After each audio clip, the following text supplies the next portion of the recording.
World Break, Area of Curse for a Holy Swordsman takes place at Arcane Private Academy, where students who possess memories of their previous lives are being trained to use ancestral arts so that they can serve as defenders against monsters, called Metaphysicals, who randomly attack. Known as saviors, the students are broken up into two categories: the Kurigane, who are able to use their prana to summon offensive weapons, and the Kuroma, who are able to use magic. During the opening ceremonies on the first day of the school year, where its principal is giving a speech on those who were chosen. During the speech, Moroha falls asleep and dreams of his past life with Satsuki, in which he has completed a battle. As he and Satsuki are about to kiss, he wakes up and sees the same girl in front of him who headbutts him, causing him to fall down, tumbling a group of chairs. When he becomes fully aware that the girl in front of him is from his dream, he calls her by her old name Surasha, as she responds with Flaga in response, and instantly jumps in joy calling him Nisama. But he quickly informs her that he has little memory of his past life,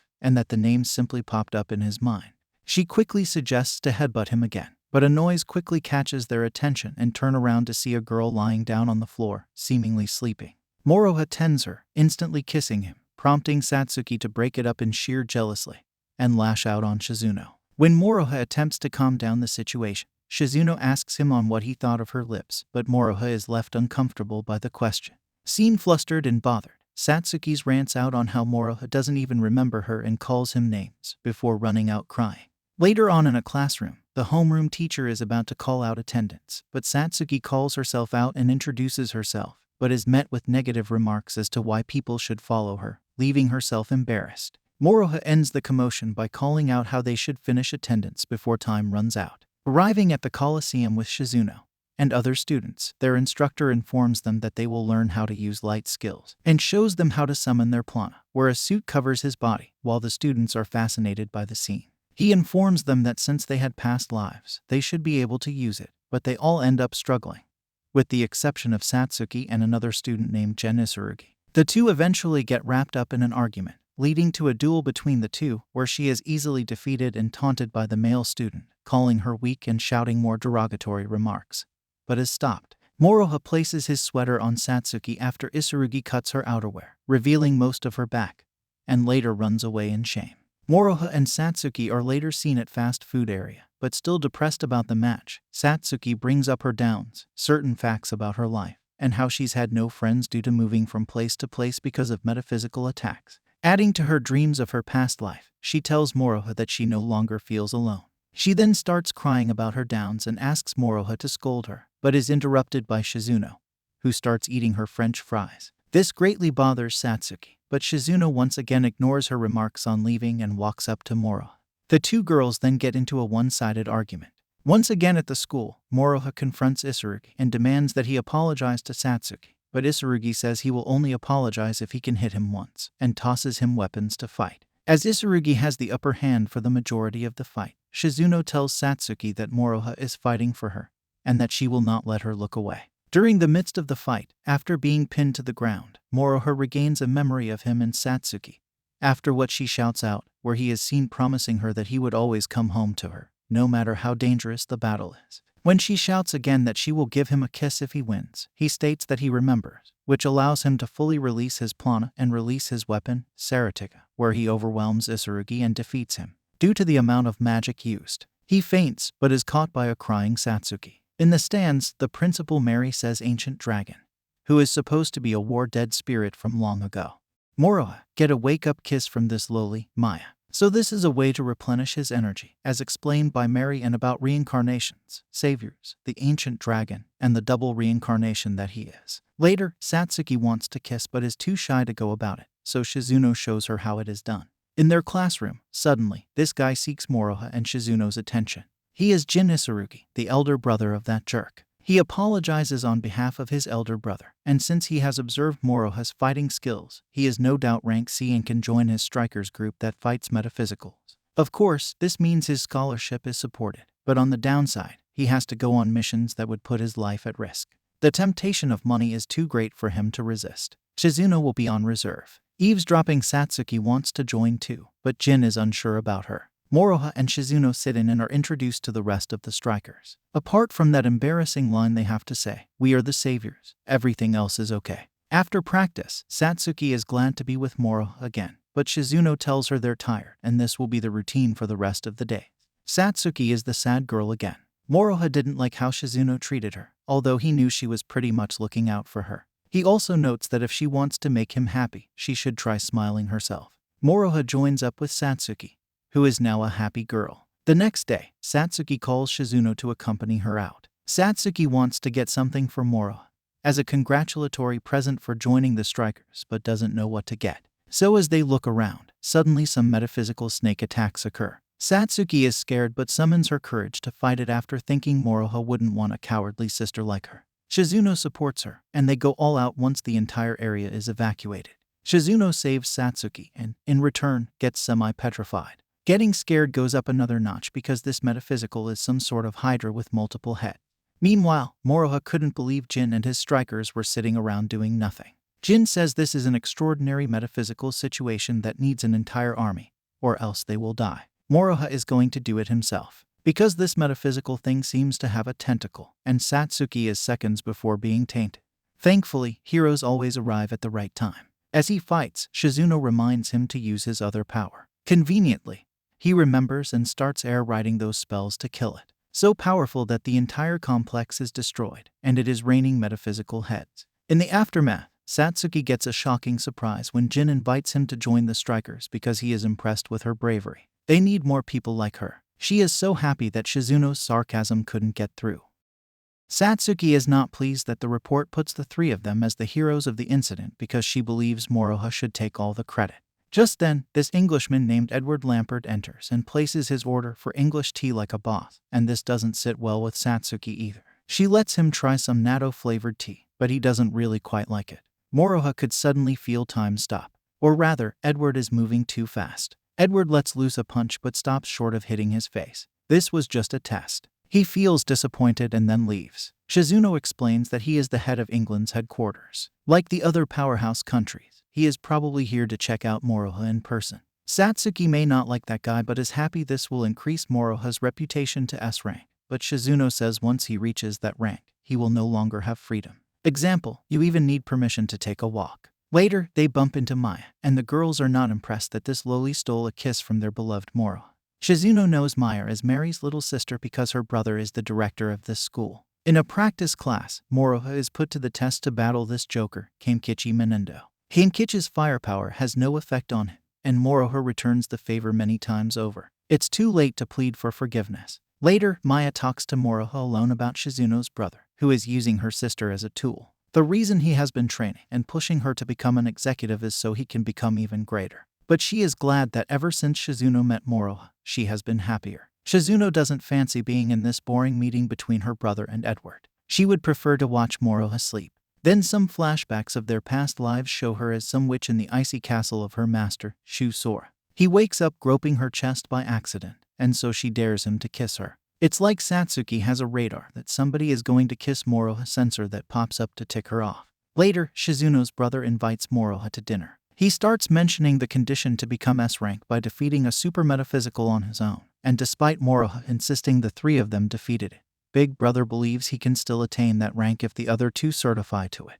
He can be the second highest rank in Japan, and what better way to repay his uncle and aunt? Shizuno is not pleased that he is trying to force this on her, but he tells her this is her family's decision. And a little later, we have a little romantic screen time between Moroha and Shizuno as well as snippets of flashbacks that are too early to say anything. After Moroha is dropped off on his way back, he knows somebody is tailing him and calls out. The mysterious biker lady quickly attacked him. I guess what is more upsetting and making him power up and fight back is how she destroyed his bag full of high-quality food. He figures out the attacker is a woman.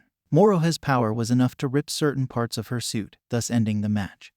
Edward calls Shizuno's brother to inform him that he was the one who sent his maid, Angela Johnson, to attack Moroha as a test. He is disappointed in the outcome, although there is this huge wound blemish on Angela's thigh. Shizuno is shocked that Big Brother says she has to study abroad in England.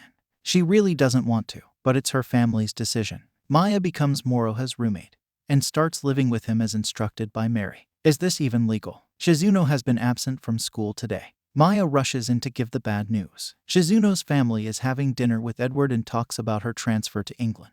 Moroha calls Shizuno and wants to hear it from herself if she really wants to go. He can tell she is reluctant but does not have the power to voice her opinion. So Moroha breaks into the mansion, says the taboo word that he defeated the metaphysical himself to claim he is S-rank material, and then carries Shizuno off. Meyer is driving the getaway sports car. This lowly can drive. Since Big Brother is desperate, he gives Edward all the necessary permission to bring them back. And so Edward and Angela caught up. Moroha suggests that if he defeats him, Shizuno will remain here. While Satsuki and Shizuno handle Angela, the guys duke it out in a power battle that literally changes the shape of the environment. At first, Moroha is on a losing streak, but when Maya puts up some field barriers, Moroha has the confidence to go all out. He starts chanting his spell, which even breaks Edward's sword, but he has a backup. This time, he summons some badass swords and armor. Conveniently, Moroha was thinking about Shizuno, and then he started to remember everything about that past life with her. It makes him able to chant some forbidden spell that causes everything to freeze. Plants and wildlife turned into ice, and Edward is so freaking impressed with this that he literally takes it all. In the aftermath, Moroha reveals he didn't win but just merely freeze Edward. Speaking of him, he personally comes to see Moroha to admit his defeat and also cancel arrangements for Shizuno's overseas study. He wants to know why Moroha didn't dodge his punch then. It is because he didn't feel his killing intent. You're supposed to if you're looking at your opponent's plan. Edward finds that unbelievable. Later, Moroha talks to Shizuno to confirm that her past life was that of the Witch of the Netherworld. She wants him to remember her properly. A flashback shows he freed her from her chains, and in return, she followed him and told him he had the responsibility to chain her down. Since he has done that in the past and present, this is his atonement for her. Summer vacation is here, and strikers are going to have a small camp on a small island. After being transported to the island, Satsuki challenges Momo and thinks she is confident in beating her just because her chest is slightly bigger than hers. Obviously, no matter how many times, Satsuki cannot outrun Momo. Edward calls Moroha to inform him that he wants to nominate him as an S-rank candidate, but some Russian man is strongly against it. Maya warns about this guy because he is a scary person. For the rest of the days, strikers practice hard and have fun hard. Later that night, Satsuki is desperate to beat Momo, so she asks for Moroha to personally train her. They talk about their past lives, and he wants her to give up her challenge to Momo since speed is her forte, but Satsuki is determined to beat Momo. So Satsuki continues to train under Moroha's supervision, and she's got a lot of catching up to do. Satsuki thought she felt something ominous over the sea. Maybe it's just a cold breeze. Everyone uses fireworks. Meyer explains how she was confused when she first saw her past life, and was unsure which was the real her. Mary assured her she was still the same person then and now because they were the same soul. Shizuno pops up before Moroha in a gorgeous yukata. Enjoy it while it lasts, because something nasty is approaching via the sea. On the other hand, the Six Heads, who control the White Knight Agency, gather in Great Britain and clash ideas as they think about how to deal with Moroha's promotion to S-rank. Some are not in favor. Suddenly, a gigantic metaphysical appeared on the coast of a particular island in Japan. Those not in favor of seeing Moroha as S-rank are giving an excuse to use this as proof if he can take this one out by himself. As the island's people are being evacuated, strikers are also ordered to leave with them. Moroha and his girls want to play heroes. In fact, the rest of the strikers also want to play heroes, so they're staying to slay the beast. Jin lays out the plan, and of course, Moroha, as the strongest hero, is their trump card. Kenkichi is using his fireworks to attack it. It doesn't work, of course. No matter how freaking huge and scary this gigantic metaphysical, some of them get scared and want to escape. Kanzaki won't allow them and squeeze their egg. It's better to die facing that thing than get your egg squished. This gigantic metaphysical is going to be a handful since it can unleash lots of equally ugly bugs residing in it. Since the big monster is attracted to noise, they start blasting rock music and get into the action. Moroha jump in, start using the spell and cut the arm of gigantic metaphysical, while the others trying to kill the ugly bugs. The monster pops up lots of creepy faces on its back, and those faces start howling ultrasonic waves that give our heroes a big headache and thus weaken them. Satsuki goes berserk, thinking she can play hero by protecting everyone. All that running stamina training paid off. Moroha's plan is that he cuts a long line across the gigantic metaphysical's back and then sticks his sword in it with the power he has to explode it, and save the day. So you think he is qualified to be an S-rank now? The Russian woman and the French dictator are not happy. Now that this battle is over and the wounded are being healed, it is time for another battle for Moroha. He is caught between Satsuki and Shizuno. The Russian head, Vasily, sends her assassin to take out Moroha. A new student arrives from Russia on exchange named Alina, immediately confessing her feelings towards Moroha. and Shizuno wastes no time asking her if she is here to abduct or assassinate Moroha. Alina's goal is to be in a relationship with Moroha, but Satsuki objects to this. However, Satsuki was easily flattered by Alina's flattery, so our girls are in a tense showdown. The class is amazed, and the teacher can't start the class. We take a little detour to see fellow strikers Uesugi Takatsuru and Sophie Murtasaka in practice. Highlights of the match include how she could deflect his sword with her chest and some traps he set that ended up with all her clothes being shredded to pieces. Sophie, being embarrassed, slapped Takatsuru with her full strength, sending him flying and ending the battle. Alina waits for Moroha outside the school. His harem girls go into defensive mode, which obviously reads, "I won't let you have him." Alina doesn't care and boldly requests Moroha to go on a date with her, and so she turns up in a maid cat girl outfit. She got embarrassed when he pointed out the weirdness and felt like dying. Alina is surprised that he is not suspicious of her being an assassin. This makes her note that he resembles someone she met long ago. Shizuno calls Angela to get more information about Alina. It seems she once tried to assassinate Edward, and thus she is known as a man-eater. Moroha must resist Alina's strange behavior, like wanting a kiss while taking photos and sitting on his lap while watching a movie in the cinema. A little bit of serious drama when they start talking about family. Moroha reveals that his parents died when he was young, but he has his uncle and aunt as family. Alina's only family is her little brother. They hope they can meet each other's families. Back home, she is reporting to this crow familiar, Kondrat, that it is part of Alina's mission to seduce him and let his guard down. They will take advantage of his weakness, which is family. If she is done with her mission, she will get to see her little brother. Alina then gets a love letter, more like a challenge letter from Shizuno. She knows who she is, from being the trump card of the Lightning Emperor, and a savior who kills saviors. Anyhow, she won't allow her to be near Moroha. Shizuno is more powerful than her, so Alina is forced to use her secret move, which seals her victory. Alina warns her not to get in between her and Moroha, but what if she refuses? She'll scar her face so deeply that she can't show herself to him. Shizuno dares her. Moroha isn't someone who would hate her just because she has a scar. Alina runs away when the teacher arrives to break up the fight. It is learned that Shizuno has a home curfew, so Moroha pays her a visit. He didn't like how she injured herself to find out Alina is a man-eater. Kondrat warns Alina about her mission failure. Shortly, Moroha and Satsuki pay her a visit, and that guy is freaking kind enough to say he'll take responsibility for looking after her. Though, Satsuki won't let him feed her. This guy even sleeps by her side, holding her hand. With everyone so kind to her, Alina notes her mission is going to fail, so she requests Moroha take her out on a date next time. At the park, she transforms into her assassin version and starts attacking. Shizuno tells Satsuki about Alina's true identity, and they want to go stop her, but Sophie gets in the way. Under orders from her American branch, they want Moroha to defeat the Russian assassin.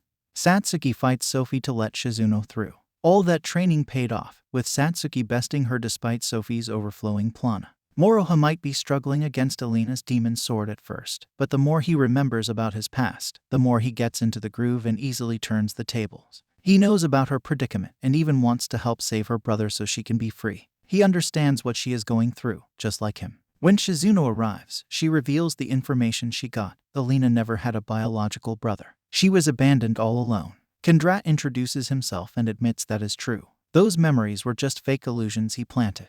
This causes Alina to break down and be easily mind-controlled by Kondrat to fight Moroha.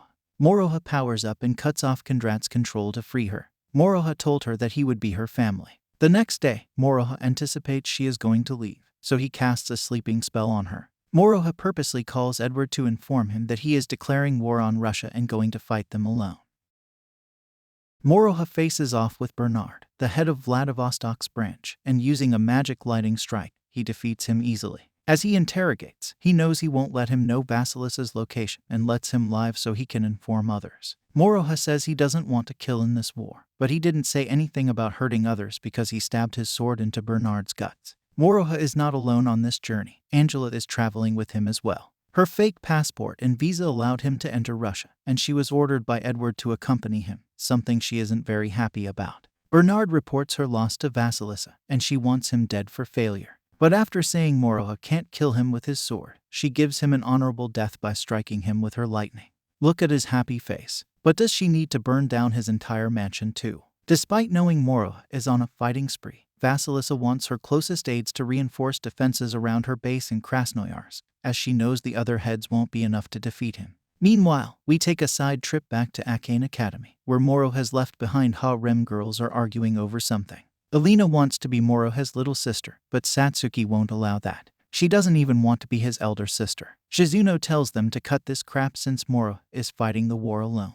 But they just won't listen. And so we see snippets of Moroha going from branch to branch, defeating their heads. Arrive at a place, defeat everybody plus the boss, go to the next station via train, rinse, and repeat. So finally he is at Krasnoyarsk, and he doesn't waste time fighting the 8 pursuers. One of them, Kursin Romanovich Pavlyuchenko, wants him to go back to Japan peacefully because all those who fight him will end up dead. He doesn't want to fight him, but her empress words are absolute. Unfortunately, he needs to slay him as long as he is here. We see Moroha as such a gentleman, even fighting his foes. He saves a couple of twins even from friendly fire, and one by one, he knocks the rest out. He notices Katya Honda not giving her all and knows she doesn't want to fight him. A light flick on the head just to pretend she got defeated.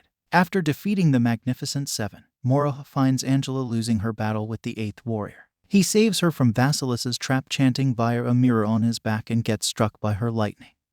Suddenly, Moroha wakes up in bed with Angela. Apparently, she saved him after that strike, and the only way to heal his badly burned body was through hugging healing. There's no other better way to put it. They are in Katya's home, and she has a request for him. Save her best friend Yuli from Vasilisa. Because he doesn't kill his enemy, she figured he was the best person to grant her wish. She explains that the saviors of Vasilisa have no family, as no one will complain if they are poorly treated. She makes kids fight each other, and the winner becomes her bodyguard. After Vasilisa disposes of another henchman for failure, she senses Moroha quite a distance from her palace. Vasilisa cast a spell that summoned a group of lightning lions to fight him. When he is able to fight them all, this is her bodyguard's logic. This isn't sorcery, but military art. Moroha is moving faster than lightning, defeating the lions one by one. Vasilisa summons her saviors to fight him, and since they too are being taken down by the lightning beast, Moroha has a double job in saving them. She is taking advantage of his rule not to kill. One of the saviors uses a gravity spell to pin Moroha to the ground. Before becoming chopped, Angela pops up. She also brought reinforcements in the form of his harem girls. The convenience of portal transportation. Katya is sad that Yuli doesn't recognize her. But after Alina explains how she is no longer a man-eater due to her loss to Moroha, she cuts a pendant controlling Katya, and her mind is now free. She remembers Katya. I suppose the rest aren't wearing any pendants. They agreed to fight with our heroes against Vasilisa. However, she starts singing and summons some big badass demons. So big you can only see his legs. So powerful that it could destroy the mountain range. All saviors cast a spell, and Moroha combines their power to strike the gigantic demon. However, the demon is unbeatable until Moroha remembers something. He activates some super high-level forbidden curse spell to flood the entire place. Moroha summons the water tentacle demon to destroy the giant golden demon. Because Vasilisa couldn't believe her defeat, her bodyguards ran away. They even say they are more afraid of Moroha than her. After her final trump card surprise attack fails on him, she becomes a coward, begging for her life. Moroha is mad. He tells her off if she doesn't want to lose important things. Stop taking them. With her totally defeated, everybody gets to go home happy. And Moroha won big because he added a couple of girls to his harem. It's time for some fan service with Moroha and the girls in a Finnish-style sauna. Angela is blaming Moroha for changing Russia's landscape, but the girls are interested to hear how Moroha ended up in bed with Angela.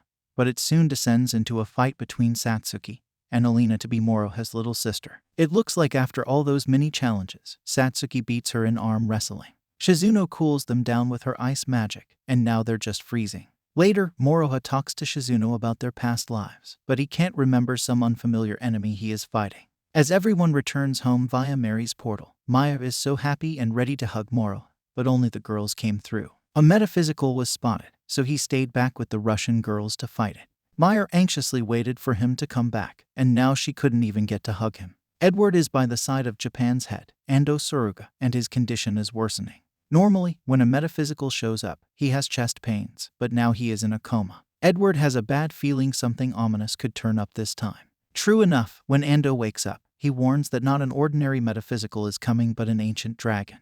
To cheer Maya up, all the girls visit her room. It wouldn't be complete without snacks and, of course, pillow fights. It seems the ancient dragon picked a nice time to attack the academy and its surroundings when Moroha is not around. So our strikers go into action to protect the place, but you can guess that without Moroha as the hero, they're just not winning this fight. Even worse is how he is able to dispel all their spells at high speed and can even use them. Where's Moroha when you need him? He is still in Russia, and after seeing clips of it on video, he becomes frustrated. He now remembers that ancient dragon has always been the one appearing in his past lives and destroying and taking things he holds dear away. Now it's back again. It's about time to screw up his life when he is settling into his harem life. The ancient dragon destroys everything in sight. Lots of people got injured in the chaos. Everybody is trying to defend themselves, but the ancient dragon is too powerful, defeating them one by one. This includes Mary, because it took her so long to finish her chanting. And because of that, she has to pass this duty on to Maya. Maya does her best, and thanks to Edward's protection, she can chant in peace. Everyone notices the ancient dragon toying with them because it has so many powers. It can actually finish them off in one go, but it's like stalling and waiting for somebody. Moroha finally arrives at the fight, and he finds it will take more than his powers to emerge victorious. The ancient dragon wants to screw with him. Ultimate despair comes when it turns Satsuki and Shizuno into stone. Moroha goes berserk and starts slashing the dragon. Edward says this Pandora's box is dangerous because at this rate, he'll also destroy the world. This is how dangerous being in a rage is. While he is at it, Satsuki and Shizuno are being confronted by the voices of their former lives. They're telling them how pathetic they are and why they need to stand back up for Moroha. Now they remember. So when they reappear back in the real world again, this calms Moroha down. It's his turn to remember. But this time he becomes a hybrid of both his past lives. This gives the rest of the strikers and whoever is attacking confidence to provide attacking support. We know their attacks won't do much damage to the dragon, because after Moroha has chanted his super lines, with Satsuki and Shizuno's support, he strikes his freaking big sword to destroy the dragon once and for all. In the aftermath, as they see Edward off at the airport, he warns Moroha about that Frenchman. Satsuki thought she could steal a kiss from Moroha, but apparently Shizuno's insults were enough to annoy her. And then later, Shizuno tries to do one on him too, but Satsuki comes running back, and they both kiss him simultaneously on his cheek. The shock made him tumble a few feet back. Despite the school being destroyed, as long as the students are safe, they can hold an outdoor party. With Alina as a maid trying to greet Moro, the battle to hug him intensifies, but Maya beats them all and hugs him first. There's your lowly reward. Thank you for watching till the end. Please don't forget to subscribe.